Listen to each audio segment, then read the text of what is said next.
Jane? Well, where to start with Jane? There are lots of superlatives to describe Jane. Jane Difley is a complex, unique conservation leader. Jane is a person who is intelligent, but doesn't wear it on her sleeve. She's a great collaborator. She's enthusiastic. Incredibly hardworking. And she's very insistent. She doesn't give up. Jane always keeps her eye on the prize. Jane is the chief forester for the Society for the Protection of New Hampshire Forests, and I suspect she likes that title better than anything else.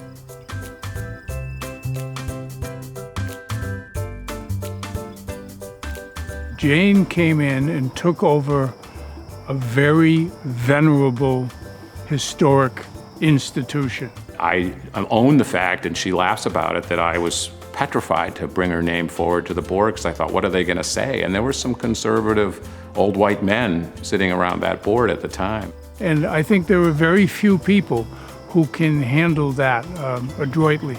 She's always thinking about the Society's mission. She just understood it intuitively. Of course, she was a forester, but independent of that, she carried a personality that made people want to work with her, and that's how you get things done, really. For one thing, Jane is really good at letting people do their jobs. Really good at that. She gets the people she needs and she lets them do their job. And I think that's a powerful leadership style. She has an incredible skill so that she doesn't feel demanding at all, but you want to live up to the level that Jane is working at and is expecting of you without demanding it of you. I think Jane has done a fabulous job of internally managing the organization, to cultivate strong staff members, to build the stable development, to have a steady budget, her political relationships, her friendships. I think we can't underestimate how important it was for the society to have a woman leader. Women in this state are important landowners. They're important politically, and she was the first elected woman head of the Society of American Foresters, and that's really significant. I was a member, it might have been a SAF meeting anyway that she went to as a non-member, and I said, you need to join, Jane. She said, why should I join? They're all men. And I said, well, if the women don't join, they'll continue to be all men. And next thing she knew, within days or weeks, she was a member, and she became the first woman president of the Society of the American Foresters.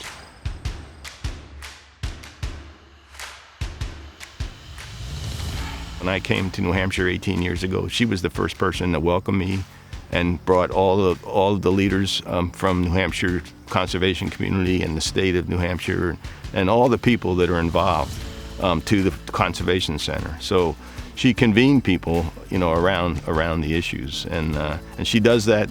She continues to do that. That this idea that we convene, we don't just take positions. We get together and talk about it. She is, like the society, forthright, and I'd rather have her on my side than against me because she is a formidable foe as well as a great ally. Jane was one of the key stakeholders that said to people, the way the forest plans have been revised in other parts of the country is we take shots at other organizations or other viewpoints. Jane and the Forest Society, we're saying we all need to stay at the table. We don't agree on everything, but this is public land. It needs to be shared. If we don't share it, it has the potential to go away. And Jane was at the table consistently at public meetings, supporting the Forest Service when she agreed with what we were proposing, and would be willing to give us constructive criticism, as she would probably call it, when we didn't. She didn't support us. You wouldn't want her mad at you, and that's meant with great and deep love, because I think she knows what she wants and she works hard to get it. When I was in the Senate, I used to hear from Jane a lot. Almost every week she would call me and say, well, we need to buy this piece of land. We need to protect this piece of land. And she would ask for a great deal of money. And it was entirely impossible to turn her down. And we were able to save a lot of land. We were able to protect a lot of land, over 330,000 acres, actually. She took what is really a precious asset for New Hampshire, the Forest Society, and she was a really good steward of that. She was a trustee. She's guided by inner principles that you can just see are there. And that inspires people, that brings people along with you.